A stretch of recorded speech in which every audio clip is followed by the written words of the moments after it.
main issue in Galatians 3 Основная проблема в Галатам 3 главе, is that the law comes later. основной The promise вопрос, is first, law comes later. который рассматривается там, это то, что закон пришел позже. Сначала пришли обетования, а потом закон. What comes first, chicken or the egg? Что первым появилось, курица или яйцо? And in that case, we know it's a promise. Мы не знаем, но вот в этом случае мы знаем. Обетование было первым. The promise precedes the law. Обетование предшествует закону. That's the whole argument. И в этом весь аргумент. And the law can't change the promise. И закон не может изменить обетование. They can parallel each other, Они могут идти параллельно друг другу, which is okay, и это нормально. but the law does not replace the Но promise, закон не заменяет обетование. but the law comes later. Закон просто пришел позже. So basically what happens is that you've got a couple, well, that's pretty, wow. Мы говорим про Галатам 3 главу. So you said you have the promise, right? Да. Then you have the law, Так мы видим обетование, потом мы видим and they закон. both, you know, they come together at the point of the cross. И они вместе сошлись в момент креста.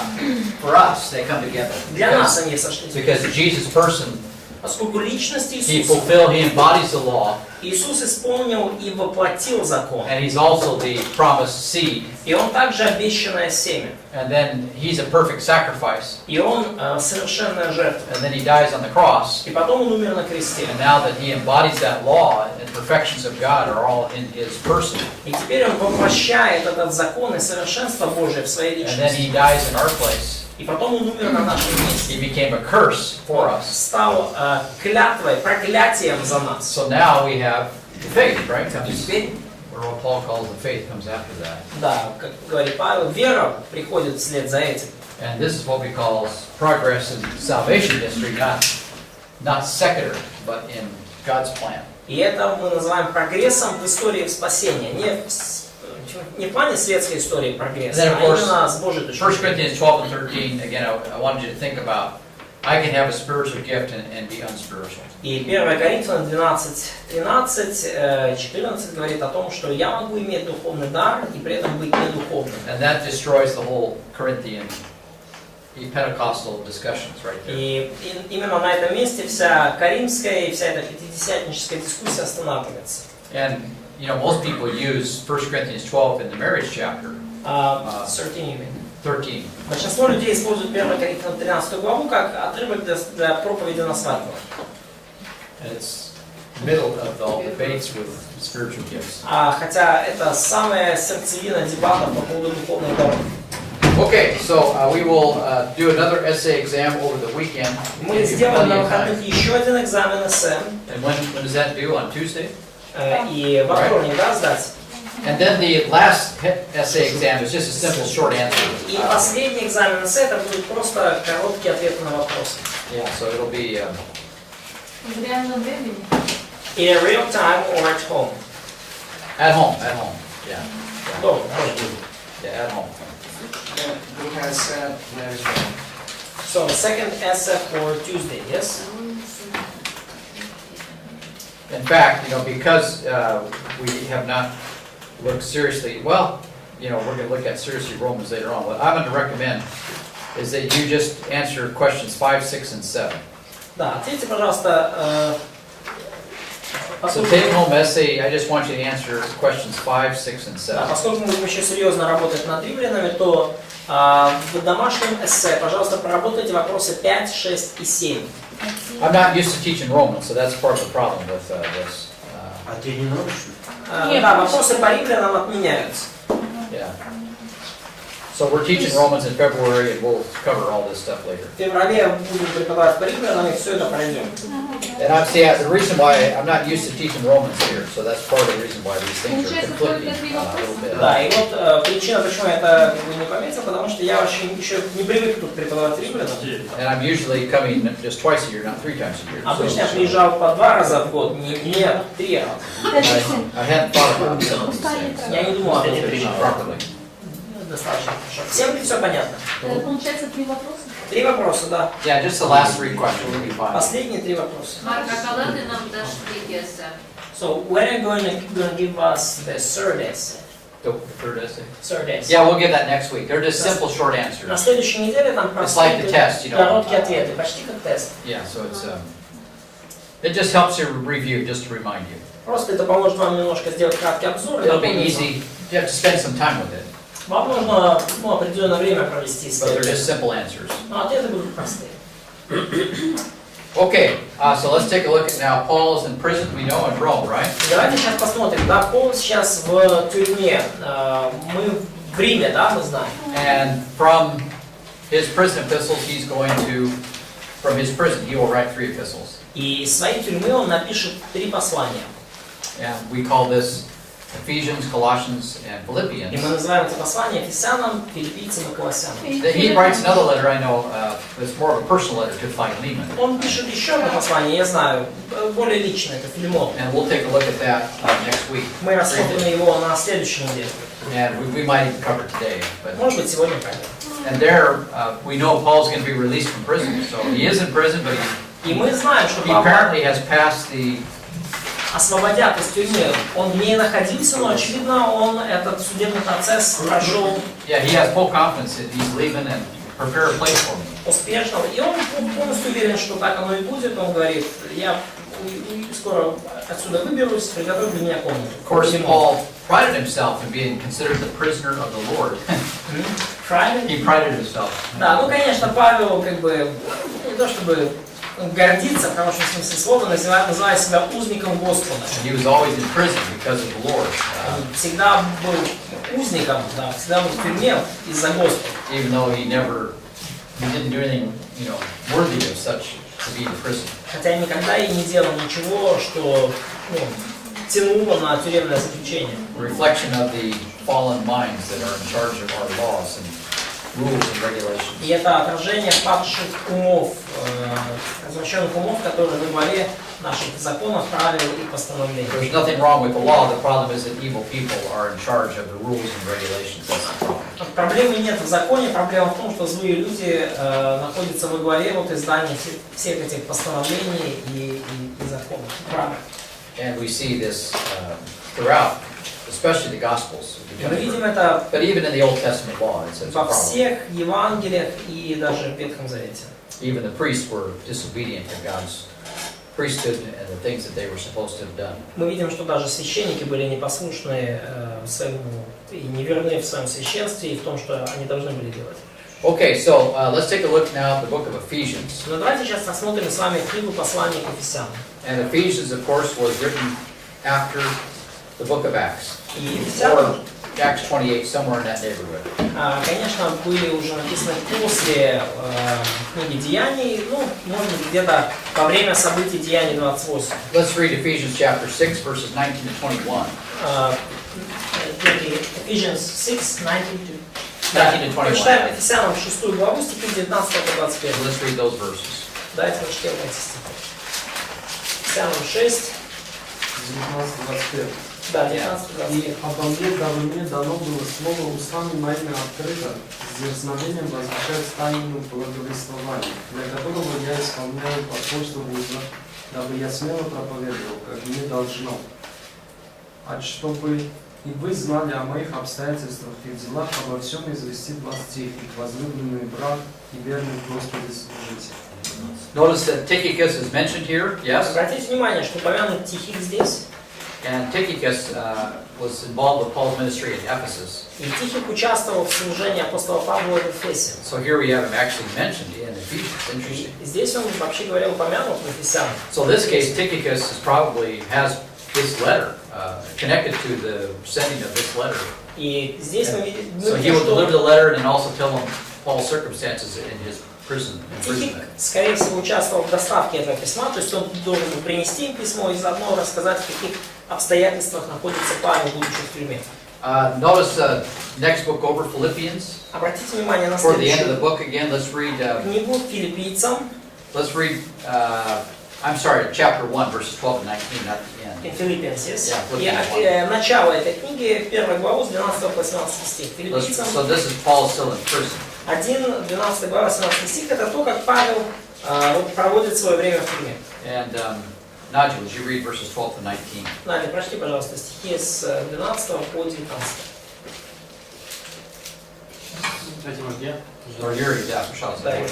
Желаю, братья, чтобы вы знали, что обстоятельства мои послужили к большему успеху благовествования, так что узы мои о Христе сделались известными всей претории и всем прочим, и большая часть из братьев в Господе, ободрившись узами моими, начали с большей смелостью безбоязненно проповедовать Слово Божие. Некоторые, Notice he's in prison. Обратите внимание, опять же, он в но тюрьме. это еще он не в Риме, да? And But because, not in Rome yet, or in no, Rome. yeah, because the Roman guards and maximum security is so connected to Paul's, imprisonment, he has a ministry now to all the Roman soldiers. Поскольку теперь вот римские солдаты, римские охранники, они привязаны к Павлу по причинам безопасности, то теперь у него уже начинается служение среди них. But the other thing, historically, Philippi is interesting. Но еще одна вещь, Филиппы вообще это интересная история. We know at this time in history that Philippi was a lot of Roman soldiers lived there. И мы знаем, что из исторических источников, что именно в этот исторический момент в Филиппах жило много римских солдат And отставных. many scholars are pretty sure that the church of Philippi had many Roman soldiers in it. И многие ученые убеждены, что в церкви в Филиппах было много римских солдат, And then бывших. this is Paul's favorite church. И это самая любимая церковь Павла. The soldiers are presented very positively. Roman soldiers in Римские солдаты вообще очень позитивно In the представлены Gospels. в Евангелиях, especially very interesting. особенно и in Paul's epistles. Especially in the Gospels, Да, yeah. особенно в Евангелиях они хорошо представлены. Maybe it might be 50-50 because we know there were other soldiers that were not good, but still. 50 на 50, потому что мы знаем, что были солдаты не очень хорошие. There are some stories of soldiers that really stand out in Но, the Gospels. тем не менее, есть некоторые истории о солдатах, которые просто явно выпирают, да, из Евангелия и показывают с положительной стороны. Keep reading, Yuri. Да. Некоторые, правда, по зависти и любопрению, а другие с добрым расположением проповедуют Христа. Одни по любопрению проповедуют Христа нечисто, думая увеличить тяжесть уз моих, а другие из любви. See, some guys were happy Paul's in prison, so Некоторые люди были счастливы из-за того, что Павел в тюрьме. now we can straighten out these churches, Они думали, что теперь мы можем навести порядок в этих церквях. and stop this lawlessness that he's teaching, Приостановить это беззаконие, которому он as учит. they understood. То, как они, например. Keep reading. Читаем дальше. Зная, что я поставлен защищать благовествование. Но что до того, как бы ни проповедовали Христа, притворно или искренно, я и тому радуюсь и буду радоваться, ибо знаю, что это послужит мне во спасение по вашей молитве и содействием Духа Иисуса Христа. So he's pretty convinced that he's probably going to be released. He doesn't know that yet, but it Он seems to be. убежден, что будет освобожден, еще не знает этого наверняка, но он достаточно уверен, что скоро будет. But he's willing to die if Он he needs готов to. умереть, если нужно. Coming up in the following verses. Это мы видим в следующих стихах. But notice what he says. Но обратите внимание, что он говорит. Verse. Keep reading. Go to 23. При уверенности и надежде моей, что я ни в чем постравлен не буду, но при всяком дерзновении и ныне, как и всегда, возвеличится Христос в теле моем, жизнью ли то или смертью. Ибо для меня жизнь Христос и смерть приобретение. Если же жизнь во плоти доставляет плод моему делу, то не знаю, что избрать. Влечет меня то и другое. Имею желание разрешиться и быть со Христом, потому что это несравненно лучше. А оставаться во плоти нужнее для вас. Yeah, so at this point, he still has a ministry. Да, в этот момент у него все еще есть служение. There's still things to do to help people this side of the grave. Есть много еще, чем можно помочь людям по эту сторону могилы. He says, pray for me, and I think I'm going to be delivered. И он говорит, молитесь за меня, я думаю, что меня скоро освободят. Now let's go to Colossians chapter 4, Давайте откроем Колоссянам 4 главу. verses 7 to 18. Стихи с 7 по 18. And Nadja, would you start in verse 7? Надя, начни, пожалуйста, с 7. А мне все скажет вам Тихий. Yeah, okay, so Tychicus, Тихий опять, да? he's mentioned again. Он снова упомянут. What's he going to do? Что он сделает? Возлюбленный брат и верный служитель и сотрудник в Господе, которого я для того послал к вам, чтобы он узнал о ваших обстоятельствах. Yeah, so he's the same thing as Ephesians. То же самое, что в Ефесянах. So more than likely, Ephesians and Colossians were written at the exact same time. Paul's in prison. Чем вероятно, что Ефесянам и Колоссянам были написаны в одно и то же время, когда And Павел был в Tychicus is тюрьме. going to deliver the letters and then tell people specifically what's going on И with Paul. Тихик должен был Get more доставить information. оба письма и потом рассказать людям о том, в каких обстоятельствах находится Павел, и вообще больше информации о нем передать. And very, very interesting here. Очень интересно все. Keep reading. Дальше. И утешил сердца ваши с Анисимом, верным и возлюбленным братом нашим, который от вас. Они расскажут вам о всем здешнем. Приветствует вас Аристарх, заключенный вместе Okay, verse 9.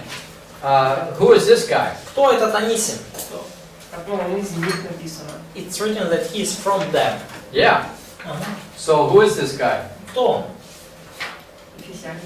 So Нет, he's, как Колоссянин. he is from Colossae. Yeah, that area.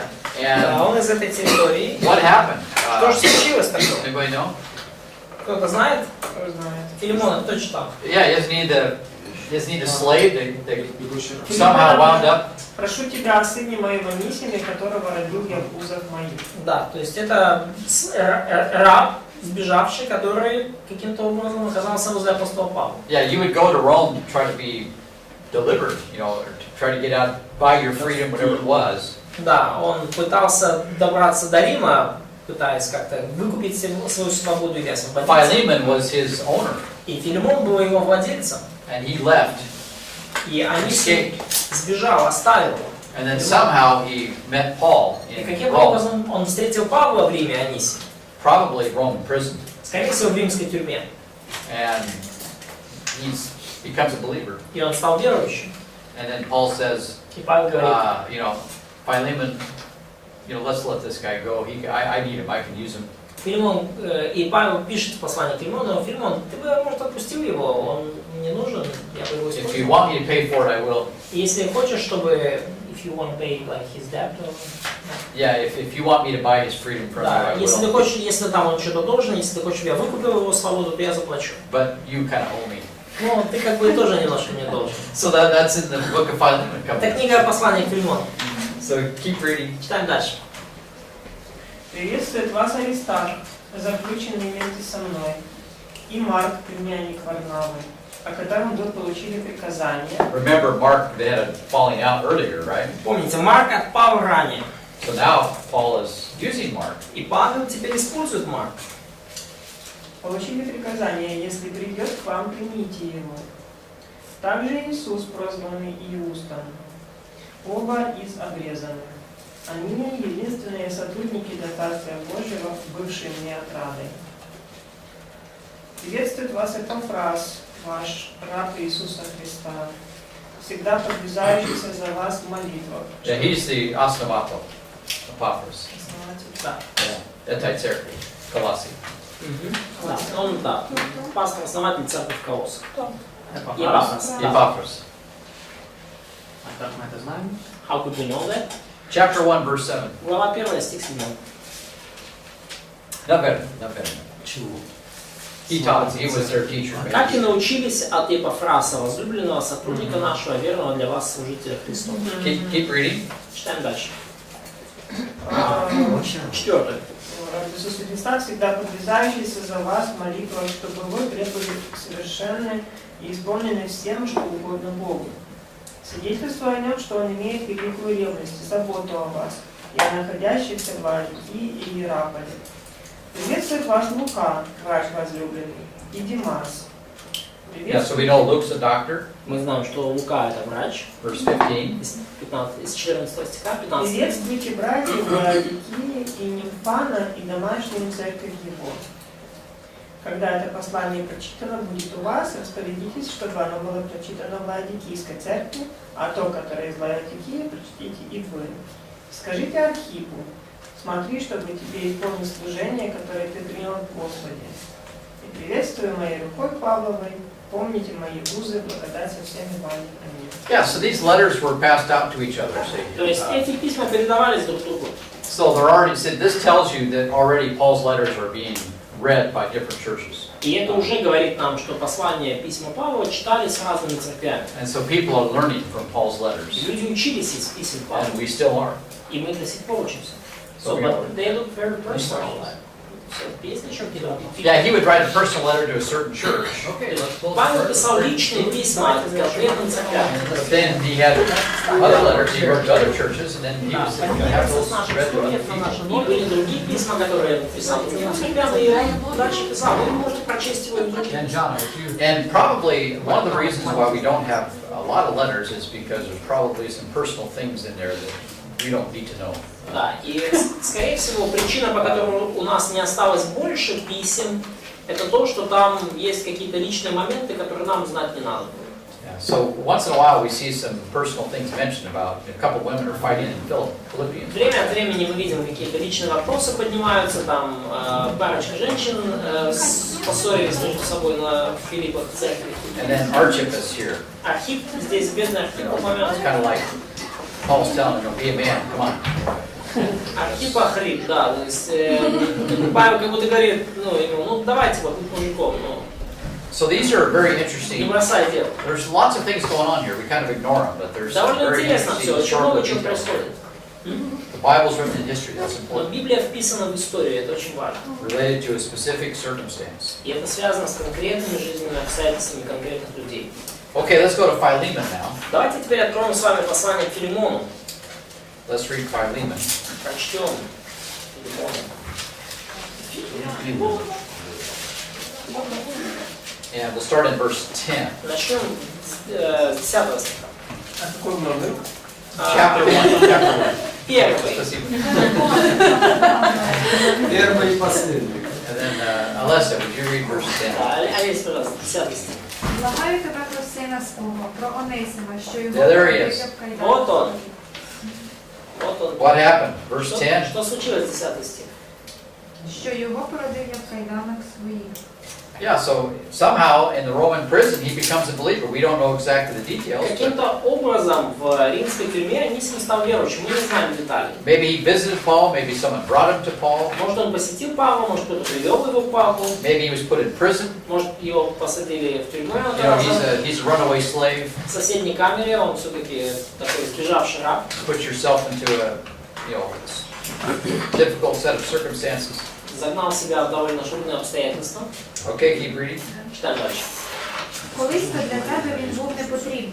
Тепер же для тебе і для мене він дуже потрібний. Тобі я вертаю його, того, хто є, неначе серце моє. Я хотів би приймати So його. this is interesting. Here's a guy that escaped, И это интересно, вот тот человек, который сбежал, and Paul tells him, you need to go back to your owner. и Павел ему при этом говорит, тебе надо вернуться сейчас к своему хозяину. But let's write this letter, and Он пишет ему we это want to письмо. free you, И он говорит, мы вообще-то хотим тебя освободить, and you are now in the Lord, ты теперь в Господе. and I can use you in the ministry. Я Okay, могу тебя thank you. использовать And себе. we'll talk to Philemon here. Но надо поговорить с Филимоном. So here interesting, Paul's going to do things according to, so many people they talk about slavery today and racism, and look at, И очень интересно, как Павел здесь, столько людей сегодня возмущаются по поводу рабства и вот это most of human history is full of slavery and racism. того, как это плохо, расизм и все такое прочее, но большая часть человеческой истории были наполнены рабством и расизмом. It's only been the last couple hundred years that we've left slavery. Только последние пару лет, пару сотен лет мы уже как-то живем без рабства. Now we have sexual slavery, which is really bad. Теперь у нас, правда, уже началось сексуальное рабство, и это действительно очень плохо. But a lot of folks are impoverished, in the world situation they live. Но многие люди, они живут в бедности, да, из-за той Because ситуации в мире, которая Basically, сложилась you have slave economies. в их местности, и по сути у вас рабство переместилось в сферу экономики. They're spending their money on foolishness, and Люди тратят деньги на глупость, they're not doing anything. They're not making anything. и при этом ничего не производят ценного. But this is not unusual. Notice how Paul handles this И problem. это ничего там необычного нет, но посмотрите, как Павел решает эту проблему. Very delicately, Очень деликатно, very gracious. очень с проявлением благодати. It will probably lead to his freedom. И, It'll скорее solve the всего, problem. это привело к освобождению Анисима. Проблема, скорее всего, решилась. So keep reading. Предложение было трудно было отказаться. Читаем дальше. Я хотів би тримати його при собі, щоб він замість тебе служив прийданим за Євангелієм. Та без волі твоєї нічого робити не хотів, щоб твій добрий учинок не був ніби вимушений, але добровільний.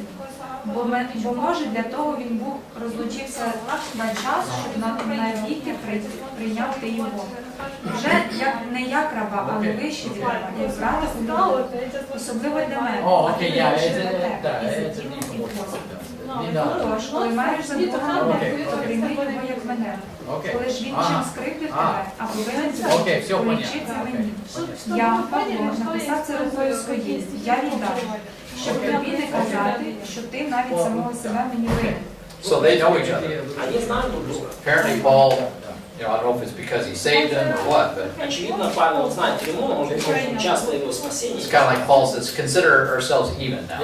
Да, и Павел говорит, как бы, ну, то есть, consider like you're in debt to me. Yeah, you're in debt to me, let's just call it, Да, и let's call it even now. он говорит, ну, Филимон, давай, как бы, ты мне тоже должен, поэтому давай сейчас, как бы, обнулим, да, вот, ты мне, я тебе, и никто никому не должен. Notice verse 22. Обратите внимание, 22 стих, Катя. «А месте приготовь для меня и помещение, ибо надеюсь, что по молитвам вашим я буду дарован вам». Verse 23. 23. Приветствует тебя Эпафрас, узник вместе со мной ради Христа Иисуса. Марк, Аристарх, Димас, Лука, See, all the сотрудники same people are mentioned. Те же самые люди упомянуты. Okay, it's more than likely that these 4 prison epistles were all delivered at the same time, relatively speaking. All written, delivered at the same time. Вероятно, что эти все 4 послания были написаны и доставлены примерно в одно и то же время. Его просто тоже посадили. So Epaphras was also caught in captivity or... Yeah, apparently so. Yeah. Well, Epaphras is, see, he says my fellow prisoner here, says, you know, there's a debate. Ну, тут сказано Эпафрас, Epaphras, my fellow prisoner. узник вместе со мной ради Христа. То есть и тут дебаты идут. So, how did he get in prison? I don't know. Как он попал в тюрьму, я не знаю. But Paul calls him my fellow prisoner. Maybe he's visiting him, right? Но Okay. Павел его так называет. Может быть, он пришел на посещение. And if you go visit, if you're visiting somebody, you know, Paul, it's like you're my prisoner. You're helping И me. если вы посещаете кого-то, может быть, Павла, то Павел может быть считал, вы как узник вместе со мной. And I will consider you my fellow prisoner. Я буду считать вас своим сокамерником. Okay, so anyway, something like this. But still, it's interesting. Но тем не менее, это интересно. Yeah. Ну и попросят, это же в Ефесе он главный. Це да? дуже церква. Колосс. Colossians. Yeah, Можливо, Colossians. заснував Колосс, церкву. Колосс, главный там. Yeah. So he was probably Tyrian school graduate. Started. Yeah, exactly. He probably went to the school of Tyrannus in Ephesus. Скорее всего, он посещал семинарию в училище Тирана в And Эфесе then he went to Colossae to и tell the gospel. отправился в Колоссы там делиться Евангелием. Colossae was a small town. Колоссы был маленький город. It shouldn't even be in the Bible. Его вообще не должно было даже быть в Библии. But that's where the Colossian heresy probably originated from. Но именно оттуда, скорее всего, началась Колосская ересь.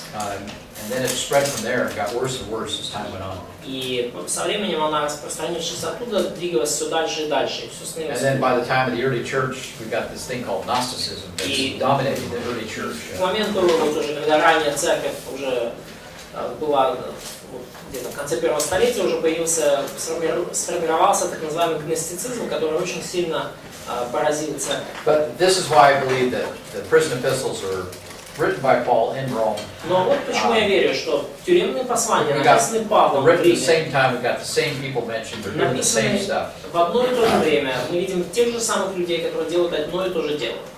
And Paul expects to be delivered. That's interesting. И во всех них Павел ожидает, что его отпустят. Prepare a lodging for me.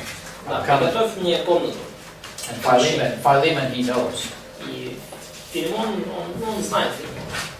So, Question from Катя. yeah, А yeah. где находилась эта терпяна? Вот он пишет Филимону. Где этот Филимон жил? В Колоссах. So maybe Филимон lived in Колоссах. Yeah, apparently he lived in Colossae. Да, очевидно, он жил в Колоссах. But probably Paul knows Philemon from Ephesus. See, No, скорее Philemon всего. probably went to Ephesus. Maybe the school of Tyrannus too, you know. Павел знает Филимона из Эфеса. Возможно, Филимон посещал вот эту школу в училище тиранов также. And probably Philemon and Epaphras were very instrumental in the establishment of the church in Colossae. И, скорее всего, и Филимон, и Эпафрас очень активную роль принимали в основании церкви в Колоссах. And it appears that the Colossian heresy is so serious. We'll get into this later today. И That кажется, что Колосская ересь была настолько серьезной, мы рассмотрим еще это Paul needs to go visit this church personally. что помнить, Yeah, he might go что visit that church. Павлу пришлось, скорее всего, посетить эту церковь лично. То есть все было очень плохо. Там просто описывают, что у него своя церковь домашняя. Ну, это можно понимать как церковь или это просто как... So, it's written... Well, yeah, some churches are house churches. We know Да, that. многие церкви были домашними. He mentions that. Он упоминает. So when they say to the church of Colossae, that could include, you know, more than one church. И когда говорится, да, передай при этом церковь Колоссах, это может включать в себя более чем одну домашнюю There's церковь. a lot of house churches probably. Было много, скорее всего, домашних They церквей. didn't have their own buildings. We're dealing with generally poor people. У нас не было своих зданий. В целом, основную часть церкви составляли достаточно бедные люди. And so very humble beginnings here in people's houses. Their Очень homes. смиренное начало в домах людей. This is why Rome got upset with the churches because it's like a private religion, Вот почему contrary to римляне the state. как бы немножко противостояли и беспокоились о христианах, потому что это была такая как бы частная религия. Домашняя религия, она в контрасте с государственной религией. See, they had no beautiful buildings, you know, У них не было каких-то красивых зданий, like this church right here. как у этой церкви здесь. А можете включить, посмотреть? This is yours? Yeah, it's in Koravira. This is in Armenia. Turkey is just across the. Там Yeah, there's Mount Ararat here. Там, где вы ходите. Тарара. Это Армения? Yeah. Ковчег надо найти. Ковчег там где-то. Йдемо шукати вас. Yeah. Anyway, so. Тарара. Йдемо на пошук. Ну там это так видно с Армении. Вот, а она вообще это Koravira называется. Ararat недалеко, но Koravira.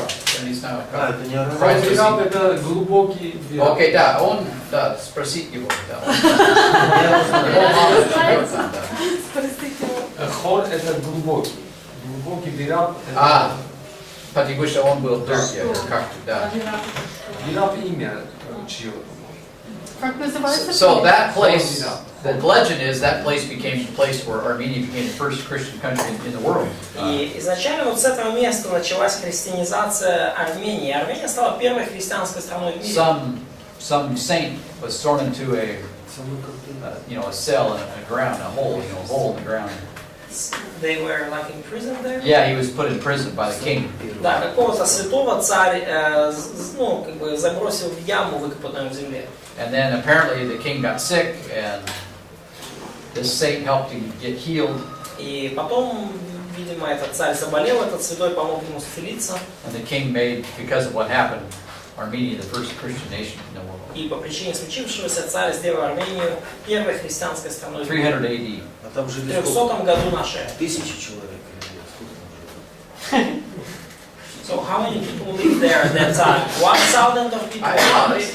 It was not small. I mean, Armenia was a country, serious Армения country. была достаточно серьезной страной, она не была маленькой. It's mentioned in the Old Testament. They called it the Ararat.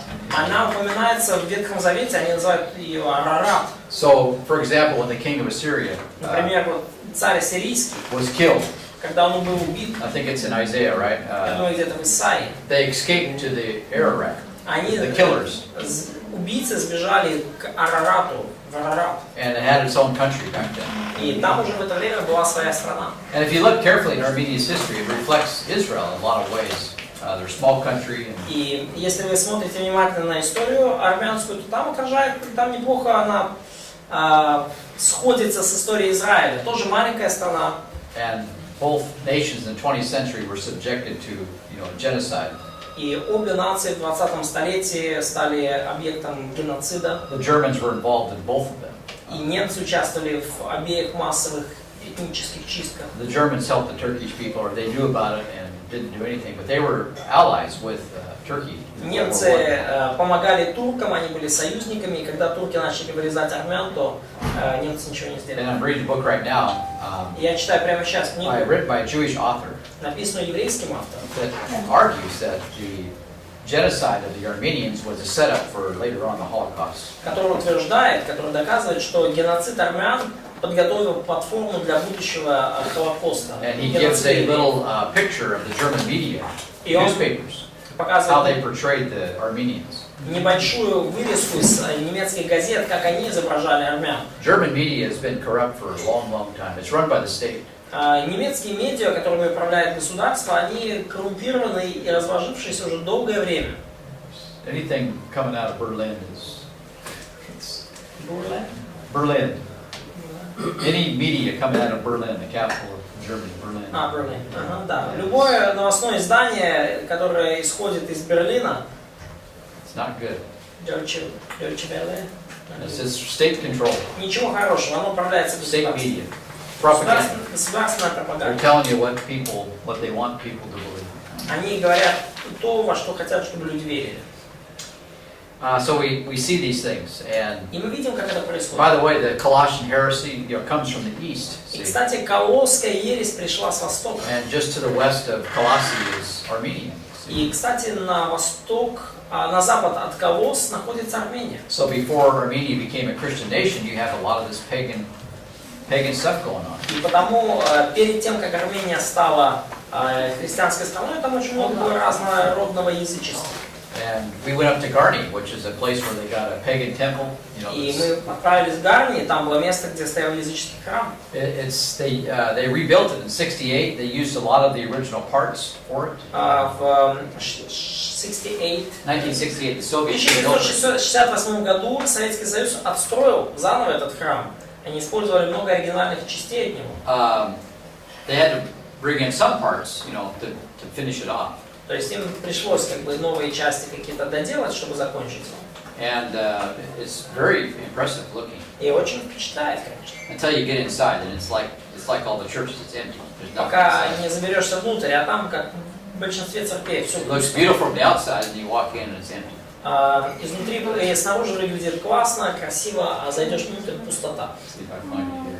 Посмотрим, найду ли. Yeah, here it is. А вот. Католикос там у них, всех армян, да? Да. Католикос. Но у нас So here's the Garni temple. See, that would have been Oh, typical. Храм Гарни, типичный храм. Украинский. So when Paul arrived И когда Павел пришел in Ephesus, в or Эфес, places like this stuff was all over the place. подобные места, вот такое было повсеместно. It dominated the towns. Это вот эти вещи были в самом центре городов. Right next door was the king's palace, Прямо рядом стоял дворец царя. and then so you had state religion. See, И вот это государственная религия. and then you had his bathhouse wasn't too far away from there. И вот эти вот бани были недалеко. And this place was built in the 1st century. А И где? это место построено в 4 столетии. 1st century. So В первом столетии. В первом In столетии. Armenia, yeah. Это в Армении. yeah. So the original country before it became Christian. See, То есть вот это изначальная страна it's еще pagan background. с языческим прошлым, еще до того, как она стала It's up христианской. in the mountains. Она в горах, Beautiful place. красивое место. The nature worship, the mountain worship is there. Поклонение природе, поклонение горам, там вовсю. You know, part of the same.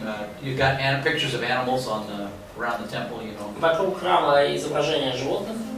and so a lot of the places Paul went in Galatia would have been very similar to this type of operation. Многие места, куда Павел приходил в Галатии, они были очень похожи, там происходили подобные Turkey is вещи. full of mountains, just like Armenia. It's just, Турция, она вся в горах, как и Армения. and so anyway, Colossae was in the middle of Turkey with a very mountainous area. И колоссы были посредине Турции, это очень там гористая местность. And Paul has a mission with these groups. И у Павла была миссия с этими всеми группами людей. Even in the hinterland, the deep interior, the interior of Turkey, inside the country. They call it the hinterland. Даже вот внутри Турции, вот, Hinterland, that's ну, такой that центральный means like inside the country. It's like a little remote, but да, в отдаленных районах. yeah. Турции, у него там было служение. away from the big cities. Да, вдалеке от больших городов, в провинции. Да, как мы говорим.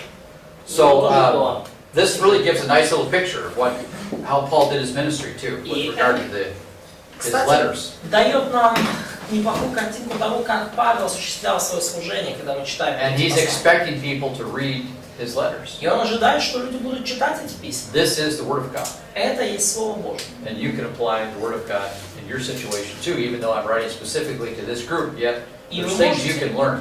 применить это Слово Божье в своих ситуациях, хотя я и пишу другим людям, но вы можете из этого научиться.